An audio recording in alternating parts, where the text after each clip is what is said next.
वंदे पुरुषोत्तमम्।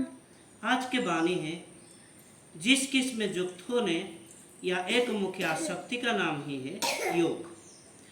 खितिसदा प्रश्न करते हैं, खितिसदा बोलते हैं, एक के प्रति आसक्ति या युक्त होने के जरिए मेरा नियंत्रण होता है। शिष्य बड़दा बोलते हैं, यहाँ तो नियंत्रण की बात नहीं बोला गया है। फिर खितिसदा बोलते हैं, जिस किस विषय में एकमुखी होने ही क्या योग होता है? स्वामीमुखी भावना होने से ही तो योग होता है। किसी से बड़दा बोलते हैं, वही भावना ही तो या वही सोच ही तो। कौन सी किसी या जिस किसी बोलने से क्या समझा जाता है? फिर खितिसदा बोलते हैं, जिस किसी का मतलब इष्ट या आदर्श, और आदर्श के प्रति युक्त है या नहीं, वो लेकर एक प्रश्न भी उठ सकता है। शिष्य बड़दा बोलते हैं, युक्त होने के बाद सिर्फ बातों की बात तो नहीं है, एकमुखी होने की बात भी तो है। परमेश्वरदा बोलते हैं, एक स्कूल के साथ युक्त हुआ, फिर वहाँ खाना पीना, मेरा पढ़ाई लिखाई, ये सब के साथ युक्त होने की वजह से जो जो करना है, फिर माँ बाप की बातों के अनुसार मैंने करते चला। यही एकमुखी आसक्ति या बहुमुखी आसक्ति हुआ।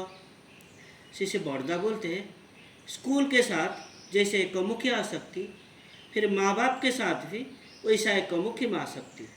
जैसे बेटा माँ बाप को खुश करने के लिए सब कुछ करता है, वो स्कूल जाता है और जिस तरह से पढ़ने से माँ खुश होते हैं वही करता है।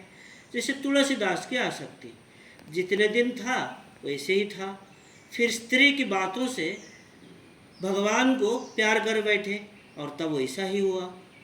हरिपद्दा बोलते हैं, जैसे एक सुई मैग्नेट के द्वारा आसक्त होता है, इसका मतलब क्या उसके साथ युक्त होता है? शिष्य बड़दा बोलते हैं, जिस किसी से युक्त होने का मतलब क्या होता है? सब आसक्ति जब कंसेंट्रेटेड होता है तभी होता है एकमुखी आसक्ति। हम लोग दीक्षा लिए ही क्या हुआ? एकमुखी आसक्ति क्या हुआ है? हम लोग तो सब दीक्षा लिए हैं, लेकिन जो क्या हुआ है, जैसे सत्य अनुसरण पाठ कर रहे हैं और युक्ति हो रहा है, इस तरह युक्त होने की कोशिश कर रहे हैं। जैसे चैतन्य के द्वारा युक्त होने ही विल मंगल जैसे होते हैं, फिर विराट चैतन्य के द्वारा हम लोग युक्त हुए हैं, लेकिन मोहमाया के द्वारा आच्छन्न है। बिल्व मंगल, हरिदास, ये सब प्रेम में युक्त हुए थे।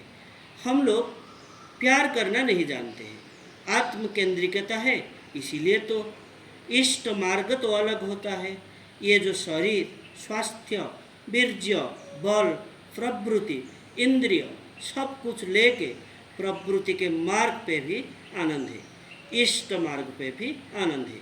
लेकिन जो इष्ट मार्ग पे गया उसका आनंद अलग है, और वही आनंद असल आनंद होता है। तो ये प्रसंग जामिनीकांत राय चौधरी के दिनलिपि से 3 अक्टूबर 71 से लिया गया है। आज के लिए इतना ही।